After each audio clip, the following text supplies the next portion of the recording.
dia a todos. Graça e paz do nosso Senhor Jesus Cristo. Vamos iniciar o nosso culto com uma leitura bíblica. Pedi aos irmãos para ficarem de pé. E vamos abrir as nossas Bíblias em Isaías.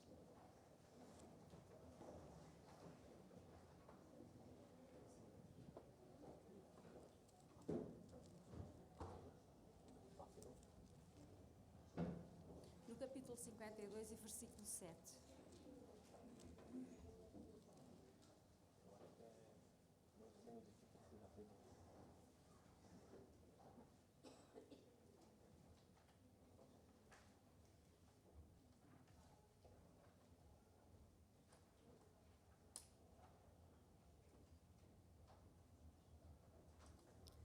Diz assim: quão suaves sobre os montes são os pés do que anuncia as boas novas, que faz ouvir a paz, que anuncia o bem, que faz ouvir a salvação, que diz a Sião, o teu Deus reina.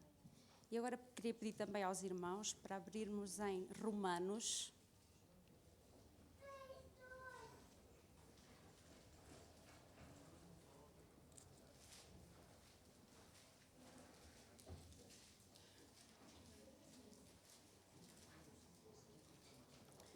No capítulo 10, e vamos ler dos versículos 13 a 15. Romanos, capítulo 10, dos versículos 13 a 15. E pedi a um voluntário que quisesse ler estes versículos. Porque todo aquele que invocar o nome do Senhor será salvo. Como, pois, invocação aquele em quem não crerão? E como crerão naquele de quem não ouvirão?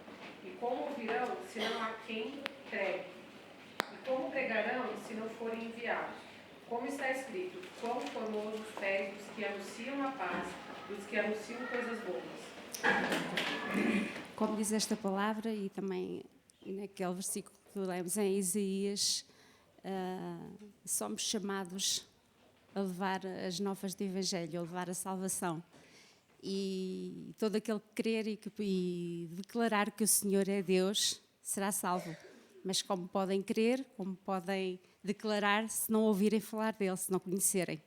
Essa é a nossa missão, é isso que nós somos chamados. Que o Senhor Deus nos ajude.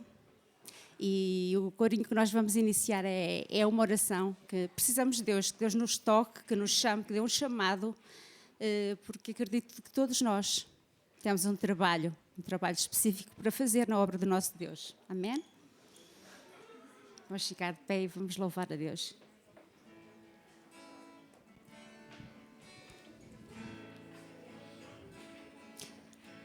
Aproveito para dizer que este corinho também é o momento de entregarmos o nosso euro missionário. Os irmãos que quiserem estejam disponíveis para o fazer.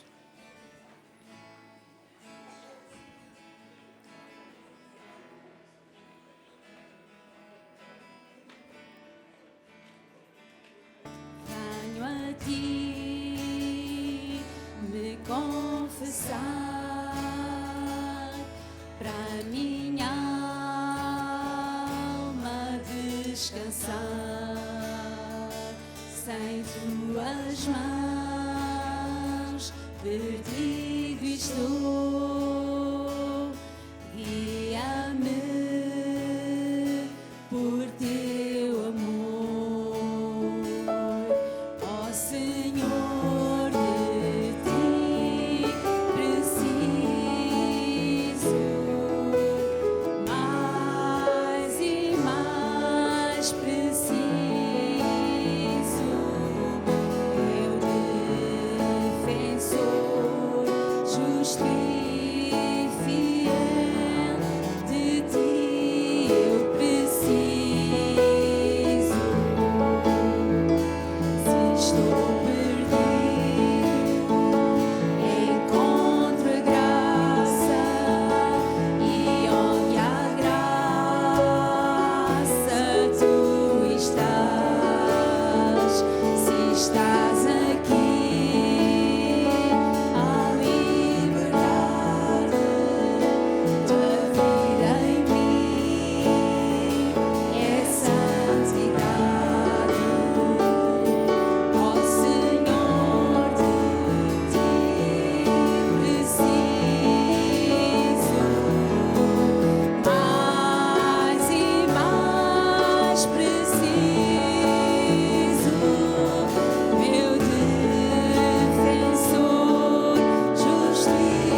E como dizia a letra deste cântico, de ti eu preciso, porque realmente o Senhor é o nosso defensor justo e fiel. Por mais que tenhamos quem nos defenda, normalmente são os nossos familiares, os nossos amigos, às vezes precisamos até de uma defesa jurídica, mas Deus é o nosso defensor justo e fiel. E o verso deste cântico levou-me para o Salmo 23, levou-me a pensar no Salmo 23 e naqueles 3 momentos do Salmo 23, primeiro os verdes pastos, depois o vale da sombra da morte e a preparação de uma mesa perante os nossos inimigos. O Senhor está lá sempre connosco, está nas alegrias, está nas dificuldades e às vezes é Ele que nos acompanha nas dificuldades. O vale da sombra da morte, às vezes não entramos lá sozinhos, às vezes vamos acompanhados mesmo pelo Senhor. Que nós possamos cantar este cântico agora, ao meu lado, como uma oração cantada, porque Ele está sempre ao nosso lado. Amém?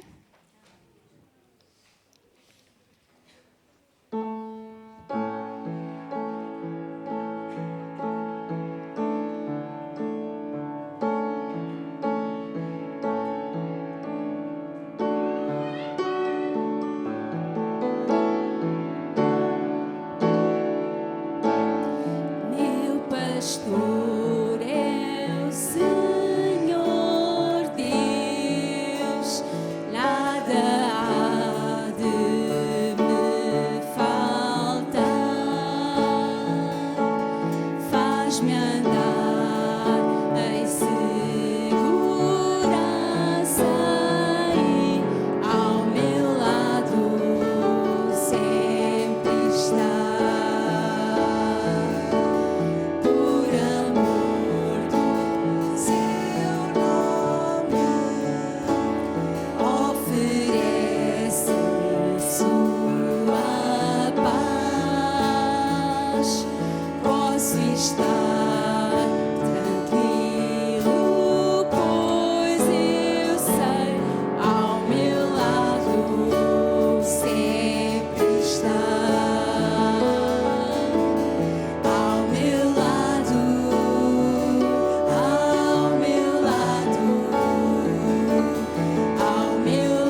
letra que estamos a cantar.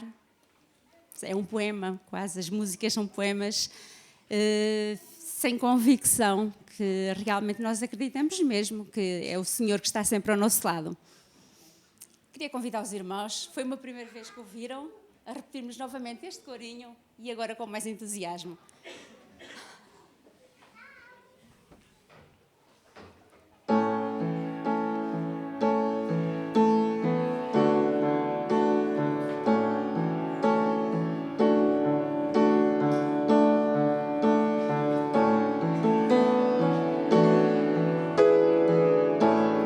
Meu pastor é o Senhor Deus, nada há de me faltar.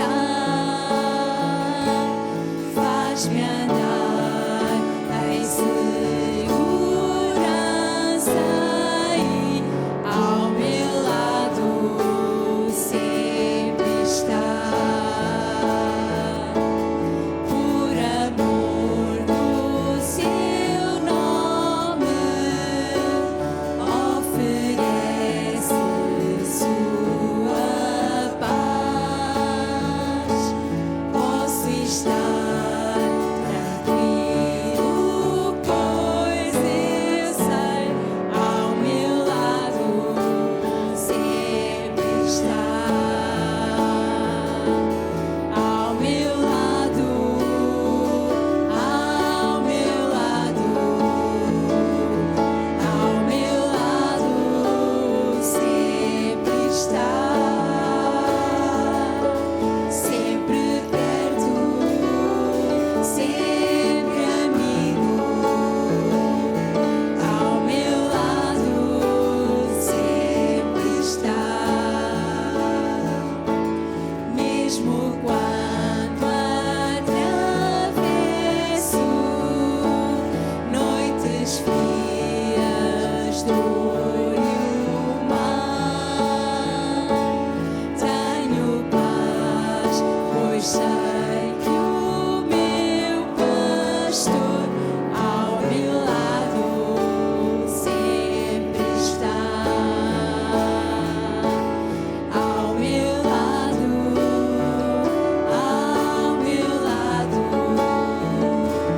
ao meu lado sempre está, sempre perto, sempre amigo. Ao meu lado sempre está. Ao meu lado, ao meu lado, ao meu lado sempre está, sempre perto, sempre amigo. Ao meu lado sempre está.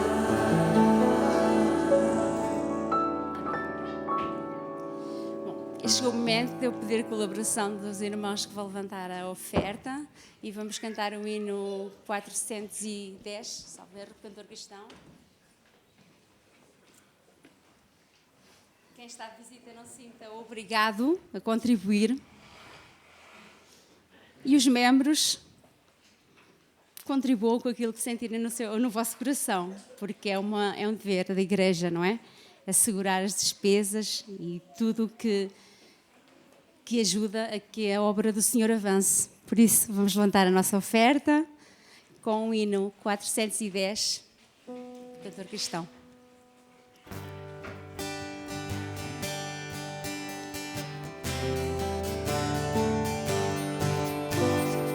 Sou do meu rei, eu sou feliz, satisfeito, abençoado, proclamando do meu rei a salvação, no serviço do meu rei, no serviço do meu rei, minha vida entregarei, gozo e paz, felicidade. Em quem serve ao meu rei,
serviço do meu Rei, no serviço do meu Rei, minha vida empregarei, gozo, paz, felicidade, tem quem serve ao meu bom Rei, no serviço do Rei sou feliz.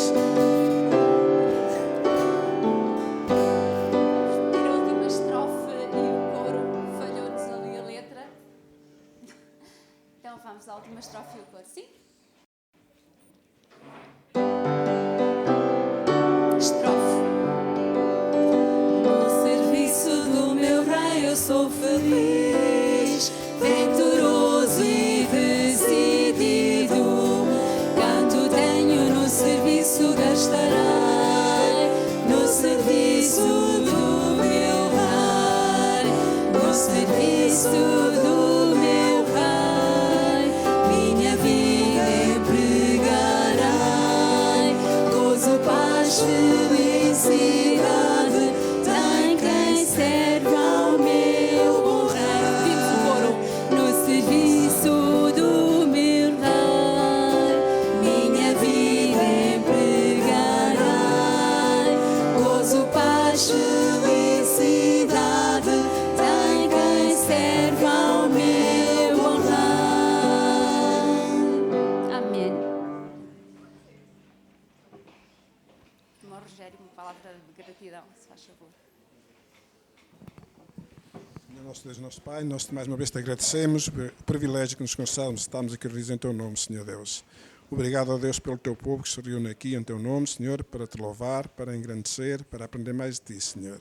Aceita, Senhor, o nosso louvor e a nossa gratidão. Queremos consagrar também estes dízimos e ofertas que foram levantadas em teu nome, Senhor, que tu continues a dar sabedoria à tua igreja para que elas possam ser usadas, Senhor, pela melhor forma, Senhor, para que o teu reino possa ser conhecido aqui na terra, Senhor Deus.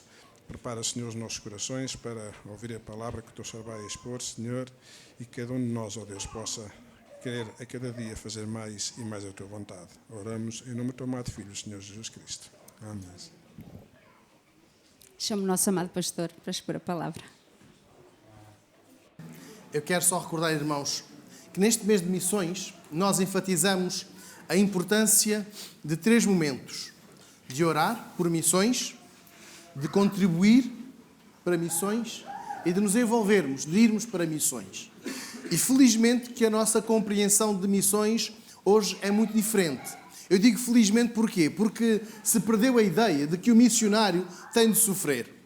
Perdeu-se aquela ideia de que o missionário é alguém que tem de sair do seu país, da sua casa e ficar sempre a perder. Ir para o campo missionário tem de significar dor, tristeza, amargura, frustração e sofrimento. Privação até de bens materiais físicos. Caso contrário, o missionário não é um missionário, mas é um aproveitador que vai viver para um outro país em melhores circunstâncias. Missionário, nós temos a perfeita noção de que é alguém que é chamado por Deus para uma determinada tarefa, para um determinado local, para onde Deus escolher. E é alguém também que tem que fazer parte de um plano muito maior de Deus. E eu quero que nós possamos abrir as nossas Bíblias em Atos capítulo 17. E o tema da mensagem hoje é Mudaram o Mundo. Atos capítulo 17. Vamos ler os primeiros 3 versículos e vamos encontrar que mudaram o mundo porque falaram de Jesus. Vamos ler então Atos 17, versículos de 1 até 3. E, passando por Anfípolis e Apolónia, chegaram a Tessalónica, onde havia uma sinagoga de judeus. E Paulo, como tinha por costume, foi ter com eles. E por 3 sábados disputou com eles sobre as Escrituras, expondo e demonstrando que convinha que Cristo padecesse e ressuscitasse dentre os mortos. E este Jesus que vos anuncio, dizia ele, é o Cristo. A experiência que a equipa teve em Filipos, anteriormente, e como nós estamos a ler no versículo 1, que eles foram de um lado para o outro, tinha sido espiritualmente muito rica. Uma experiência espiritualmente marcante e que eles dificilmente esqueceriam. Conversões, muitas mudanças, um número, nós podemos falar por números, um número de crentes enorme, também tinham visto como o Evangelho havia sido aceito, e mesmo quando eles ficaram presos injustamente, aquela equipa missionária prosseguiu.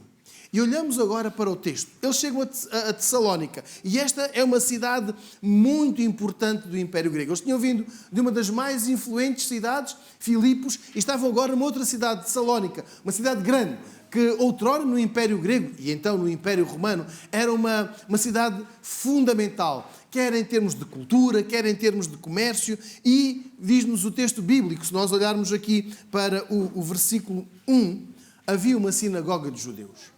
Para existir uma sinagoga havia um número limite, um número mínimo. E havia naquela cidade judeus em número suficiente para abrir uma casa de estudo. Havia um chefe da sinagoga. Havia quem fosse ler, quem fosse explicar a Escritura. E versículo 2, Paulo, como tinha de costume, foi ter com eles. Porquê que Paulo e Silas vão à sinagoga? E hoje de manhã a classe da Escola Bíblica Dominical dos Adultos e dos jovens mencionava isto mesmo. Havia um ponto comum. Havia algo em comum. O ponto de partida era o mesmo. Era o conhecimento das Escrituras. E nós encontramos no versículo 2 que por 3 sábados discutiu ou disputou com eles sobre as Escrituras. O versículo 3 diz que Jesus era o centro daquela conversa. Se nós olharmos com atenção para o versículo 3, no versículo 2 diz-nos que eles estavam ali 3 sábados. Ficaram durante 3 semanas a falar. Versículo 3, expondo e demonstrando que Cristo padecesse e ressuscitasse dentre os mortos. E este Jesus, que vos anuncio, dizia ele, é o Cristo. Se nós olharmos aqui para o versículo 2, nós encontramos um ponto comum, um ponto de referência, um ponto de repetição. Sim, eles faziam isto noutras localidades, eles iam ali e iam explicar quem era Jesus. O objetivo para Paulo e Silas era pegar nas mentes mais compreendidas, mais abertas, para falar de algo que eles conheciam, para lhes explicar, aqui como diz o versículo 3, que é este a quem eu anuncio. Os judeus tinham a esperança do Messias, da vinda do Salvador, e Paulo dizia, é este que eu vos anuncio. Durante 3 semanas, eles ficaram ali. Eles ouviram os missionários falar de Jesus. Nós também sabemos que eles não ficaram reduzidos ao âmbito da sinagoga, mas eles investiram o seu tempo, a sua estadia ali, para falar de Jesus. E esta era uma prioridade dos missionários, falar de Jesus. Neste mês em que nós temos 3 objetivos, orar, contribuir financeiramente e ir, nós temos sempre de ter Jesus no meio. Há pouco cantávamos ao meu lado, sempre estás. Temos sempre de falar daquele que nos acompanha, aquele que está sempre connosco. Se nós olharmos com atenção para o versículo 3, e peço, irmãos, que possamos reler, expondo e demonstrando que convinha que Cristo padecesse e ressuscitasse dentre os mortos. E este Jesus que vos anuncio, dizia ele, é o Cristo. Se nós virmos, atenção, esta é uma cidade grande. Paulo não está ali a falar de questões políticas. E nós gostamos de falar de questões políticas. Mas ele não se perde. Paulo podia, e como estava a falar para os judeus, ele podia estar aqui a falar, a realçar o caráter nacionalista. Mas ele não se perde nisso. Certo? Versículo 3. De quem é que ele fala? De Cristo. Ele podia estar ali a criar um grupo de apoio, de uma tentativa de independência ou de um regresso à liberdade debaixo do jugo do Império Romano. Mas não. Ele está a falar de Jesus. E neste mês em que nós enfatizamos missões mundiais, nós tínhamos a consciência de que Jesus deve ser a prioridade das nossas palavras. É Ele que nós devemos falar. E Ele, versículo 3, explica que era necessário que Cristo padecesse, morresse e ressuscitasse. Alguém pode ler Mateus capítulo 16, versículo 21, por favor? Mateus capítulo 16, versículo 21.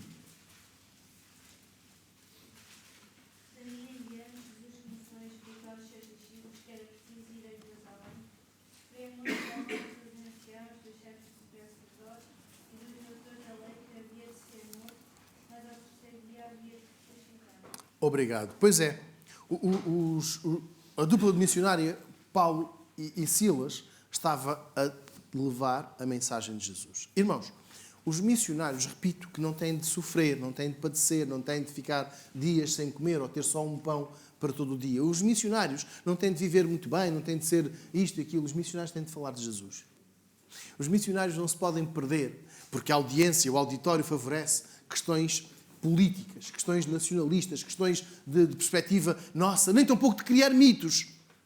Não têm de criar lendas e eles estão aqui a reproduzir a mensagem de Jesus. E o missionário tem de ser fiel. E destacamos aqui a fidelidade à Escritura, a fidelidade a Jesus. Eles falaram de Jesus, da verdade acerca de Jesus e, repito, eles não criaram mitos. Não disseram que se vocês acreditarem em Jesus vão ter isto e aquilo e aquilo. Não. Eles falam do sofrimento de Jesus para a nossa salvação. Devemos ter como prioridade falar de Jesus, mas falar com fidelidade. Não falar daquilo que eu acho, daquilo que eu penso, daquilo que pode ser, mas daquilo que Jesus diz. Precisamos de ler a Escritura, precisamos de conhecer e precisamos de falar daquilo que conhecemos. Um desafio que deixo aos irmãos. Ao longo desta semana, vamos ler a Bíblia e vamos falar da Bíblia. Vamos ler, vamos conhecer, vamos esclarecer todos os momentos que nos possam trazer alguma dúvida e vamos falar deste mesmo esclarecimento. Sejamos como Paulo e Silas, num qualquer espaço onde possamos ser ouvidos, onde possamos partilhar a mensagem de Jesus. Não a nossa mensagem, mas a mensagem de Jesus. E o segundo desafio é nós procurarmos estas pessoas mais próximas. Estas pessoas que tenham uma ligação ou que tenham uma compreensão de quem Jesus é. Pelo menos tenham ouvido falar. Pessoas que estejam receptivas. Paulo e Silas entraram numa sinagoga que até lhes podia ser hostil ou podia ser receptiva. E eles nunca saberiam se não fossem. E nós nunca saberemos se os nossos colegas da escola, da universidade, os do trabalho, as pessoas com quem nós nos relacionamos, nunca saberemos se elas são hostis ou receptivas se nós não falarmos de Jesus. Podem dizer, e aí será um preconceito, mas nós precisamos de procurar pessoas a quem falar de Jesus. Paulo e Silas procuraram, em primeiro lugar, os judeus, porque eles conheciam bem a crença dos judeus e eles puderam explicar que o Messias era Jesus. Chama a atenção para a parte final do versículo 3. Este que eu estou a falar, Jesus, ele é o Cristo. Paulo nunca diz, eu sou o Cristo, Silas é o Cristo. Irmãos, a nossa igreja tem 110 anos de história. E algo que nós podemos aprender com os 110 anos anteriores é exatamente esta fidelidade à mensagem. A fidelidade à pessoa do Senhor Jesus. Repito, eles falaram do texto de Mateus capítulo 16, versículo 21. E para isso tiveram de ler, tiveram de saber, tiveram de estudar. Vamos ler a Bíblia. Vamos ler a Bíblia e vamos falar dela. Versículo 4. Falar sem excluir qualquer pessoa. Versículo 4 diz assim: e alguns deles creram e ajuntaram-se a Paulo e Silas. E também uma grande multidão de gregos religiosos e não poucas mulheres principais. Chama a atenção deste versículo 4, porque Paulo e Silas não excluíram as outras pessoas. Se nós encontrarmos que eles estiveram na sinagoga durante 3 semanas, 3 sábados, nos outros dias, eles não disseram, bem, vocês não são judeus, não falamos convosco. Não, nada disso. Eles falaram, além dos judeus, diz-nos o versículo 4 que houve aceitação, houve conversões, quer gregos, e a parte final do versículo 4 fala de mulheres. Lucas vai ter um cuidado de mencionar nestes relatos, aqui neste capítulo 17 e também, posteriormente, a conversão de mulheres. E já lá vamos, mas só para perceber o seguinte, irmãos, que o investimento missionário não pode excluir ninguém. Há pouco antes do culto começar, estava a ser projetada a informação sobre as atividades da igreja. Amanhã, às 20h30, as mulheres estarão reunidas. Anunciamos só a mensagem às mulheres? Os homens ficam de fora? Não. Os jovens, no sábado à tarde, têm as suas reuniões. Os adultos não vêm? Não merecem ouvir? Não, pois não. Temos a escola bíblica dominical para as diferentes faixas etárias. O que é que nós estamos a fazer? A excluir uns e só a aceitar outros? Não, pois não. Estamos a perceber, irmãos, o versículo 4. Estas conversões foram para judeus, gregos e as mulheres. E estes gregos, que fala aqui o versículo 4, seriam aquelas pessoas cultas, mas que sentiam que os judeus tinham os padrões morais muito elevados e que se aproximavam deles, dos judeus, porque sentiam que realmente eles tinham uma ética muito elevada e podiam até participar em algumas celebrações dos judeus, não em todas, mas em algumas celebrações. E agora, versículo 4. Estes mesmos gregos, os tais cultos, os tais que estavam à procura de um padrão moral elevado, começaram a perceber que havia muito mais para as suas vidas. E esse muito mais é aquele que fala o versículo 3. É Jesus. Jesus é a mais-valia que faz a diferença. Porquê? Porque eles já não olhavam para os padrões morais, familiares dos judeus, mas olhavam para Jesus. E Jesus é o padrão. Por isso é que nós olhamos aqui nos versículos 1, 2 e 3 que a prioridade da mensagem daqueles homens, daquela equipa missionária, era Jesus. Não era falar de uma denominação, não era falar de uma religião, não era falar de uma cultura, de uma tradição ou de um complexo esquema educacional. Estavam a falar de Jesus. E esta é a mensagem que faz toda a diferença, porque Jesus faz a diferença. E eles, versículo 4, percebem que não estão excluídos de qualquer celebração. Há algumas celebrações que eram só para os judeus. E dentre os judeus, só para os homens. Daí a menção no versículo 4 das mulheres. Irmãos, este versículo 4 ensina-nos que realmente nós precisamos ter uma prioridade. Aquelas pessoas que nos entendem, que entendem a mesma linguagem. Versículo 3, eles falaram com os judeus porque tinham a mesma linguagem. Mas também, nós não podemos excluir. Vamos só falar às boas pessoas. Às pessoas simpáticas.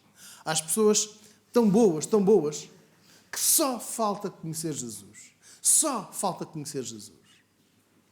Eu quero que leiamos o versículo 4, novamente, irmãos. Alguns deles creram, juntaram-se com Paulo e Silas, e também uma grande multidão de gregos religiosos e não poucas mulheres. Quando nós lemos atentamente o versículo 4, pensamos como seria a cidade de Tessalónica se esta dupla só falasse às pessoas boas, às pessoas com elevados padrões morais, familiares, a quem só faltava Jesus. Então, iríamos riscar todo o versículo 4. Ninguém teria ouvido. Ninguém teria crido em Jesus. É importante nós não excluirmos grupos de pessoas. Em primeiro lugar, porque não as conhecemos. Segundo lugar, porque não simpatizamos com elas. Terceiro lugar, porque são pessoas problemáticas, confusas, e a lista pode continuar. Quando nós não conhecemos as pessoas, quando nós não simpatizamos com as pessoas, quando nós sabemos que elas são complicadas, problemáticas, estamos a excluir. Estamos a excluir. Em setembro do ano passado, nós fizemos ali uma campanha em Marzovelos, no parque. Os irmãos, só para complementar um pouco, uma parte destas ofertas que nós fazemos aqui do Euro Missionário, todos os domingos, tem aqui o autocolante que diz exatamente para onde é. Vai para a Associação de Expansão e Apoio Missionário. E qual é o objetivo? É levar este sustento, este euro por euro, moeda por moeda, a pessoas que, por exemplo, investem do seu tempo para fazer ali em Marzovelos, durante uma semana, uma campanha de evangelização nas diferentes áreas, pegando na música, pegando nas pulseiras, como nós fizemos, pegando em folhetos, mas falando com pessoas e explicando sem excluir. Bem, tu és problemática, eu não falo contigo. E se alguém disser, eu estou com um problema, então deixa estar, não precisas ouvir falar de Jesus. Vou só falar contigo. Tu és boa pessoa. Tu tens um bom comportamento. Versículo 4. Estamos a falar de gregos religiosos, pessoas importantes naquela cidade. Sabem, era muito difícil explicar a um grego a ressurreição.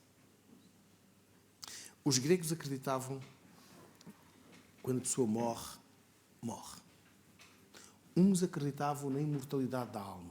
Mas a ressurreição era tão complicada que quando Paulo falou, eles disseram: espera, para aí, não fales mais. Uns chamaram um palrador, uns chamaram, enfim, uns termos assim muito ofensivos. Nós ouviremos numa outra ocasião. Houve ali um grupo que acreditou. Mas, estamos a ler aqui o versículo 4, foi uma grande multidão de gregos religiosos. E depois surgem as mulheres. O capítulo 8, no versículo 12 de Atos, e também este versículo, neste capítulo, o versículo 34, fala-nos das mulheres. Porquê que Lucas menciona as mulheres? Exatamente porque Jesus não exclui ninguém. A salvação não é para excluir. As mulheres, por esta altura, eram muito desvalorizadas. Em termos sociais, eu estou a falar em termos sociais, as mulheres não entravam na lista prioritária. Aliás, na sociedade, em algumas sociedades, a mulher era mesmo desvalorizada. E ainda hoje, irmãos, isto acontece. Em alguns países, a mulher não conta. Sabem que se nós voltarmos para o Antigo Testamento, se voltarmos para a lei, nós encontramos a contagem, os censos, pelos homens. E sempre os homens. E não encontramos as mulheres. E agora vejamos o que Jesus faz. Jesus reabilita a condição humana. Humana não é do homem, é da humanidade. Humana não é do homem, do sexo masculino, é da humanidade. E aqui Jesus está a tocar vidas. Não está a tocar estas vidas, está a tocar vidas, está a transformar vidas. E o que estas mulheres veem, percebem, compreendem, é que Jesus não as vem subjugar. Jesus não as vem maltratar, não vem ridicularizar o seu papel, mas Jesus vem valorizá-las ao ponto de morrer por elas, de entregar a sua vida por elas, de lhes perdoar os pecados. Então eu digo agora para as mulheres que aqui estão, não só que venham amanhã às 8h30 à reunião, mas que se sintam valorizadas. Jesus ama-vos. Jesus e as mulheres que nos ouvem lá em casa. A primeira igreja Batista de Viseu não é uma igreja para homens, só para falar da salvação dos homens. Nós falamos da salvação para todos, sem excluir. Sem excluir. Então nós vamos falar disto. Paulo, este mesmo missionário que fala aqui a judeus, a gregos e a mulheres, vai escrever que para Cristo não existem judeus ou gentios, servos ou livres, homens ou mulheres. Quer isto dizer que na igreja somos todos tratados, valorizados da mesma maneira. Na igreja não existem os homens e depois as mulheres. Na igreja não existem aquelas mulheres. Não, existem pessoas a quem Jesus ama. E a mensagem da salvação não exclui ninguém. Não valoriza esta ou aquela pessoa. Há vários relatos no Evangelho onde as mulheres são destacadas. Lucas é um dos que faz esse destaque. Nós encontramos uma mulher que tem um diálogo com Jesus muito interessante. E Jesus diz-lhe... Ela não era de Israel. E Jesus diz, sabes que eu vim aos filhos de Israel? E ela usa uma ilustração muito interessante. Até os cachorrinhos comem das migalhas. E Jesus realmente destacou a fé daquela mulher. Que tremenda. A outra mulher que é destacada, uma mulher que tinha hemorragias durante 12 anos. E pela sua doença, pela especificidade da sua doença, por ser uma questão de sangue, ela tinha de ficar afastada. E aquela mulher, imaginem, fura aquilo que nós há 4 anos tínhamos chamado de distanciamento social, ou aliás, o confinamento, há 4 anos era mesmo confinamento. E ela fura aquele confinamento, aquele distanciamento, e ela pensa que se eu tocar, não preciso de falar, não preciso que ele olhe para mim, se eu tocar nas suas vestes, ela acredita que vai ficar curada. E Jesus pergunta, quem é que me tocou? Lembram-se? Os discípulos respondem, com tanta gente, como é que nós sabemos? Foi uma mulher. Irmãos, missões não exclui. Missões não é só para os nossos amigos. Não é só para aqueles com quem nós simpatizamos. Para as boas pessoas. E repito, a quem só falta Jesus. E esta equipa missionária dá-nos uma grande lição. Nós não excluímos ninguém. Seja quem for. E o versículo 4, eu quero que nós possamos reler. uma grande multidão de gregos religiosos e não poucas mulheres principais, ou uma tradução, não poucas mulheres importantes. Nós não escolhemos ninguém. E não vamos escolher ninguém ao longo desta semana quando falarmos de Jesus. Porque é aborrecido, porque é problemático, porque só faz confusão. Então este eu não quero lá na igreja, este não vou falar de Jesus. Não. Nós falamos de Jesus sem excluir. E agora eu quero chamar a atenção dos versículos seguintes. Eu quero chamar a atenção dos irmãos do versículo 5, 6 e 7. Diz-nos: mas os judeus desobedientes, movidos de inveja, tomaram consigo alguns homens perversos dentre os vadios e, ajuntando o povo, alvoroçaram a cidade e, assaltando a casa de Jasón, procuravam trazê-los para junto do povo. E não os achando, trouxeram Jasón e alguns irmãos à presença dos magistrados da cidade, clamando: estes que têm alvoroçado o mundo chegaram também aqui. Os quais Jasón recolheu, e todos estes procedem contra os decretos de César, dizendo que há outro rei, Jesus. Versículo 5, nós encontramos a inveja. A inveja é talvez o sentimento mais feio que caracteriza esta reação dos judeus. O texto diz que eles eram desobedientes, juntaram uns homens confusos e não se preocupavam em fazer confusão, mas vejamos o que diz o versículo 6. Eles trazem uma mensagem que já provocou alvoroço no mundo que eles conheciam, claro. E, irmãos, é aqui que quero centrar a nossa atenção. Em primeiro lugar, nós falamos de Jesus. A nossa mensagem não é política, não é nacionalista, não é sensacionalista, não é de mitos, é de Jesus. Segundo lugar, não excluímos. E a terceira, tem de mudar muita coisa. Tem de ser uma mensagem reconhecida por todos como mensagem de ruptura. Se não leiamos novamente o texto, diz que eles já provocaram este alvoroço noutros sítios. Eles estão a mudar os nossos costumes. E realmente, irmãos, a mensagem do Evangelho tem de mudar. Caso contrário, não há mudança, há uma acomodação. E é o que nós não encontramos no texto bíblico. Sim, é verdade, eles estão movidos de inveja, mas eles falam daquilo que os missionários realmente fizeram. E é bom quando nos identificam. Vocês também querem mudar. Vocês querem mudar a nossa cidade. Querem mudar os nossos costumes. E ainda bem. Ainda bem. 110 anos de história em Viseu, 110 anos de implantação do testemunho evangélico aqui em Viseu. Em primeiro lugar, não estamos sozinhos. Há mais irmãos aqui na cidade a falar de Jesus, mas nós temos de fazer uma diferença. Jesus tem de fazer diferença na vida das pessoas com quem nós falamos. As pessoas têm de ver realmente tu mudaste. Certo, Valéria? Precisam de ver que nós estamos a trazer uma mensagem não de continuidade, mas uma mensagem de mudança. Daí eles falarem aqui deste alvoroço. Irmãos, não nos vamos perder aqui muito com o que eles fizeram a Jasón. Sim, é verdade, eles chegaram e procuraram os missionários, não encontraram, pegaram em Jasón, que os tinha recebido, levaram e começaram ali a dizer, este recebeu-os. Mas eu quero que olhemos para a mudança que tem de acontecer. Versículo 6. Estes que têm alvoroçado o mundo chegaram também aqui. Que alvoroço espiritual nós temos trazido à vida de quem está à nossa volta. Que perturbação nós temos trazido. É só uma mudança de nome? De lugar? Em vez de ir para ali, vou para aqui? Em vez de estar reunido naquele local, vou reunir-me noutro local? Ou há mesmo uma mudança? Este alvoroço, eles estavam a perceber que significava uma mudança na mentalidade, uma mudança no relacionamento com Jesus, na compreensão de quem Deus é. Isto estava a mudar e mudava a vida das pessoas. Irmãos, nós quando olhamos para o livro de Atos, nós encontramos que quando o Evangelho chegou a Samaria, sabem o que aconteceu na cidade? Alegria. Sim, nós encontramos lá em Atos, no capítulo 8 e no capítulo 9, encontramos isto, a cidade alegre. Nós chegamos aqui a Tessalónica e encontramos uma cidade transformada, uma cidade mudada. E é isso que nós queremos fazer. Sim, é verdade que já estamos com muitas igrejas evangélicas em Viseu. Sim, é verdade que estamos aqui há muitos anos. Mas eu olho para o versículo 6. Aqueles que têm causado transtorno no mundo chegaram aqui. E é bom que nós mudemos. É bom que nós mudemos. Pouco antes das eleições, um comentador muito conhecido, um comentador televisivo, disse: só nos faltava esta. Importar agora do Brasil, os evangélicos.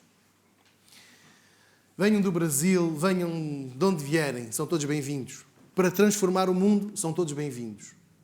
Se viermos para transformar o mundo, irmãos, são todos bem-vindos.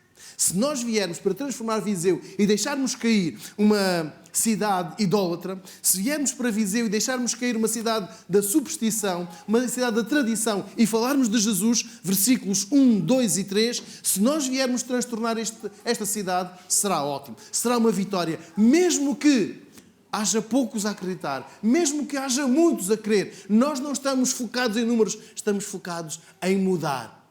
Jesus mudou a minha vida. E então é isso que eu quero falar. Sabe, irmãos, esta inveja levou a que os judeus fossem ter com as autoridades e levantassem uma possível rebelião política, certo? O que é que nós encontramos aqui no texto bíblico? Versículo 7. Eles trazem aqui procedimentos contra os decretos de César e dizem que há um outro rei, que é Jesus. Isto é falso, porque eles estão a arranjar um pretexto para bater, para prender, para silenciar. E sabem que em Tessalónica não havia uma mensagem. Existiam muitas mensagens. Não existia uma divindade. Existiam muitas. E até podíamos dizer aqui, eles também só estavam a trazer mais uma. Mas esta divindade que eles falavam, este Deus que eles anunciavam, era o transformador de vidas. Não era mais um. E isto foi o que os incomodou. Este era o melhor alvoroço. Versículo 6. Todas as traduções têm alvoroço, alguma tem uma palavra diferente? Estes que têm alvoroçado o mundo? Virado do avesso. Que bom nós virarmos do avesso. Que bom será se Viseu for uma cidade virada do avesso, pelo nosso testemunho, pelas nossas palavras, pelas nossas vidas. E que bom será que Viseu, hoje, em abril de 2024, possa ser o princípio de um alvoroço espiritual e daqui chegue até São Tomé, até Moçambique, até qualquer outra parte do mundo. Que bom será que nós sejamos o alvoroço espiritual da nossa cidade. Não da continuidade, não da adaptação, mas da mudança. Sabem, estes homens estavam cheios de inveja. Estavam a perder fiéis. Os números estavam a incomodar aquela comunidade. Então eles partem para a violência e pela calúnia e pela maldicência. Eles procuram vencer. Sabem, este é um comportamento que deve envergonhar todos aqueles que acreditam em Deus. O Senhor Jesus não vem promover guerreiros, não vem promover matadores, assassinos, homicidas. O Senhor Jesus vem promover aqueles que mudam, versículo 6, por completo o mundo. O Senhor Jesus vem formar todos nós, os seus discípulos, para levarmos este alvoroço. O alvoroço tem de ser de natureza espiritual. Espiritual. Irmãos, oramos, contribuímos e vamos. Vamos estar preparados para a rejeição. Vamos estar preparados para que nem toda a gente aceite, nem toda a gente goste, nem toda a gente receba. Mas versículo 6, nós temos de provocar um alvoroço espiritual. Nós temos de ser elementos da transformação. Temos de fazer parte da equipa da transformação. Mesmo que uns rejeitem, nós falamos. Uns que nos acusem, versículo 7, queiram partir para a violência, nós não nos calamos. Aquilo que o versículo 6 chama de alvoroço, de transtorno, ou de virar o mundo do avesso, esta perturbação, é a perturbação que salva, que é o Senhor Jesus. Então, nós estamos a promover missões e estamos a promover o alvoroço espiritual. Não político, não militar, não financeiro, mas estamos a promover um alvoroço espiritual. Falar de Jesus é apresentar uma nova vida. Uma vida que não exclui, uma vida que não maltrata, uma vida que não tem inveja, mas nós falamos de Jesus. nós não falamos da minha igreja, que é melhor do que a tua igreja, a minha religião, que é melhor do que a tua religião. Este alvoroço é porque Jesus muda por completo a nossa vida. Vamos ler novamente o versículo 6. E é com ele que vamos terminar o nosso tempo de culto nesta manhã. E não achando, trouxeram Jasum e alguns irmãos à presença dos magistrados da cidade, clamando: estes que têm alvoroçado o mundo chegaram também aqui. A quem é que nós temos chegado? O que é que tem mudado? O que é que tem sido transformado à nossa volta? Então, eu quero convidar a que possamos agora orar. E vamos orar, falar com Deus. Aquele que mudou a nossa vida, aquele que transtornou a nossa vida, a continuidade desapareceu, a adaptação desapareceu. Nós queremos que esta transformação chegue também a outros. Vamos orar. Querido Deus e Pai, nesta manhã em que estamos alegres, em que cantamos que estás ao nosso lado, temos esta certeza de que estás ao nosso lado. Te agradecemos não só pela companhia, mas também pela confiança que tu depositas em nós, na missão para a qual nos encarregas. E dá-nos sabedoria para que sejamos fiéis a ti, fiéis à mensagem, que não coloquemos a nossa opinião, mas coloquemos sempre, sempre a tua pessoa, quem tu és, Jesus, à frente de tudo. Querido Espírito, pedimos-te que não permitas que haja em nós o desejo de excluir algumas pessoas só para favorecer outras, mas que tenhamos a compreensão de que tu não nos excluíste e tu nos chamas e tu nos aceitas. Tu mudas a nossa vida e pedimos-te que esta mudança chegue aos nossos amigos, aos nossos familiares, aos nossos contactos, àquelas pessoas que não se portam bem, às pessoas que são más, às pessoas problemáticas. Que nós possamos levar esta mensagem sem excluir ninguém. E mesmo que nos rejeitem, mesmo que nos ameacem, que nós saibamos sempre manter o nosso foco em ti e levar esta mudança para a tua honra e para a tua glória. Nós oramos em teu nome, Senhor Jesus. Amém. Quero convidar a que possamos ficar em oração individual e silenciosa. Ao escutarmos o preslúdio, vamos pensar, vamos pedir a Deus que nos dê a capacidade para transtornar o mundo, para alvoroçar o mundo com a mensagem da salvação.